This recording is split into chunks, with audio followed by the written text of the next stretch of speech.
महामारी नहीं होती थी, बीमारी आती थी, वैक्सीन नहीं बन पाता था, दवा नहीं आ पाती थी, लोग मरते थे, सरकारें देखने के लिए नहीं जाती थी।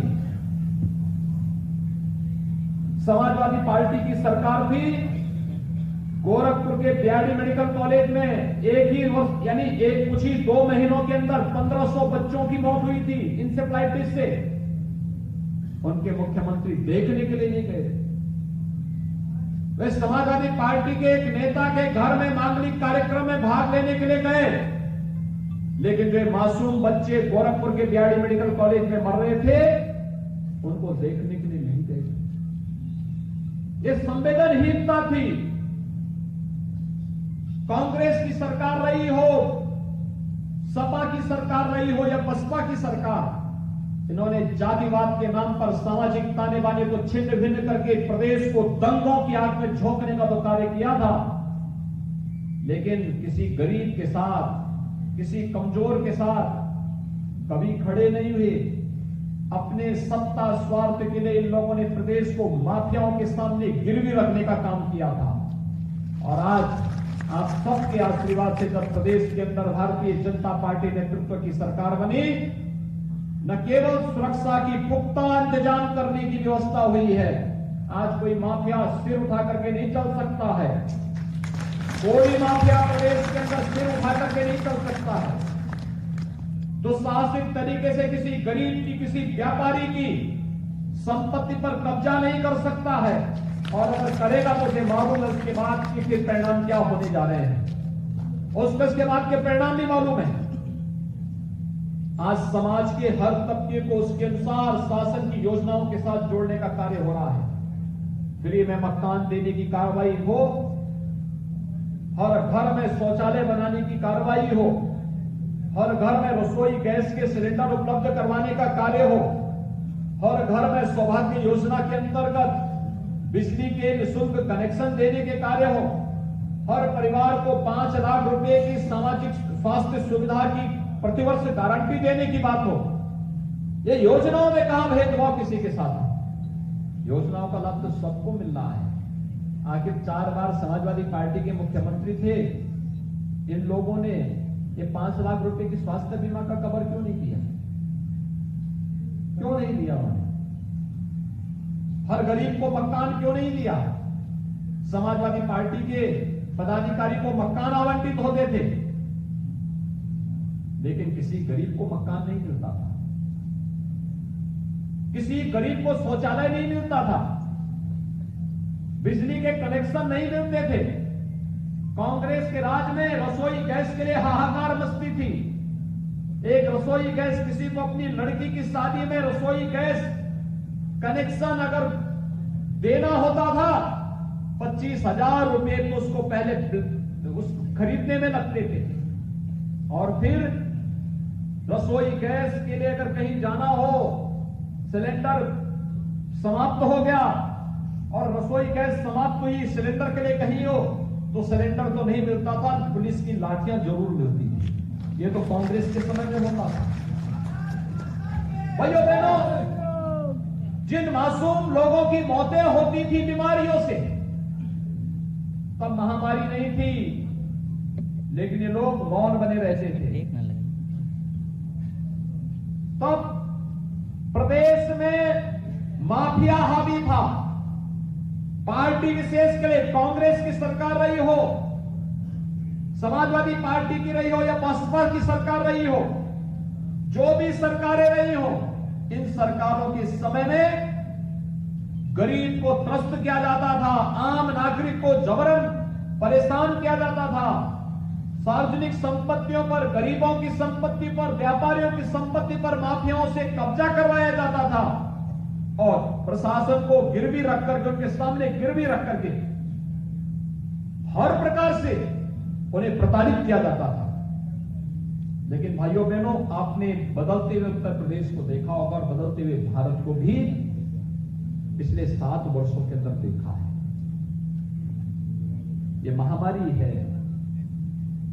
दुर्भाग्य से अगर ये महामारी कांग्रेस की सरकार के समय आया होता, क्या होता? भाई बहन पिटली भाग गए होते। भारत में नजर नहीं आते।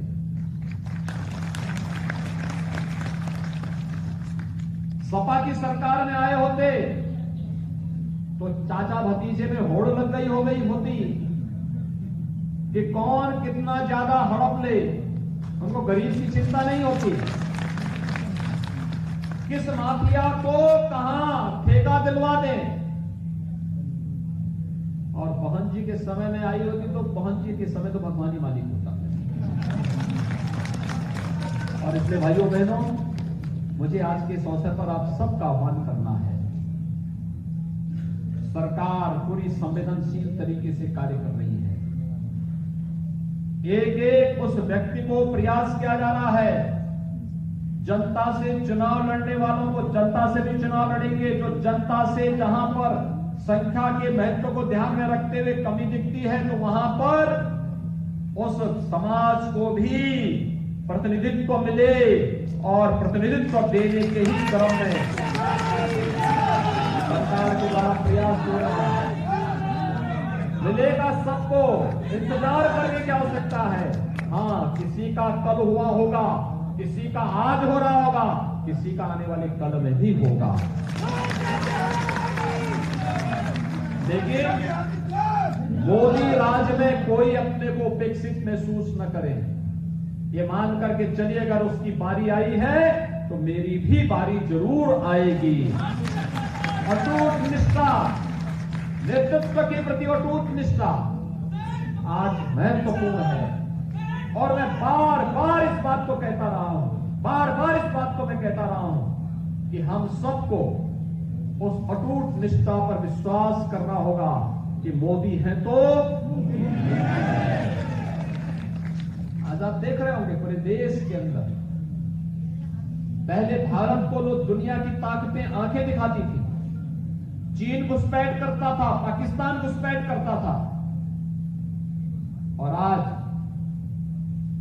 उस समय सरकारें क्या कहती थी? कुछ मत बोलो, संबंध खराब हो जाएंगे। यानी देश की कीमत पर वे लोग अपने संबंधों को बनाने में विश्वास करते थे। और आज कोई भारत की तरफ टेढ़ी नजरों से देखने का विश्वास करता है तो भारत सर्जिकल स्ट्राइक कर देता है। सर्जिकल स्ट्राइक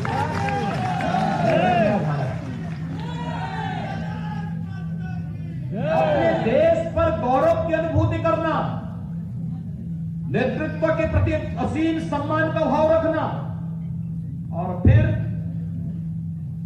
जातीय स्वाभिमान और राष्ट्रीय स्वाभिमान की रक्षा करने के लिए आगे बढ़ करके मिल करके काम करना। क्योंकि सामाजिक समन्वय और समरसता ही हम सबको सम्मान भी दिलाएगा, स्वावलंबन के मार्ग पर अग्रसर करेगा और भारत को दुनिया की एक महाताकत के रूप में स्थापित करेगा। अन्यथा जो लोग भारत को महाताकत के रूप में स्थापित नहीं होने देना चाहते, वे लोग जातिवाद का जहर घोल करके दंगाइयों को, माफियाओं को आपके ऊपर हावी करवा करके फिर हर एक व्यक्ति को तबाह करने की साजिश रचने का कुत्सित प्रयास कर रहे हैं। ये लोग किसी भी हद तक जाकर के, आपने देखा होगा अभी हाल ही में एक दल के साथ मिलने के लिए कौन आया था? उमर खालिद का बाप, जो कहता है कि भारत तेरे टुकड़े होंगे।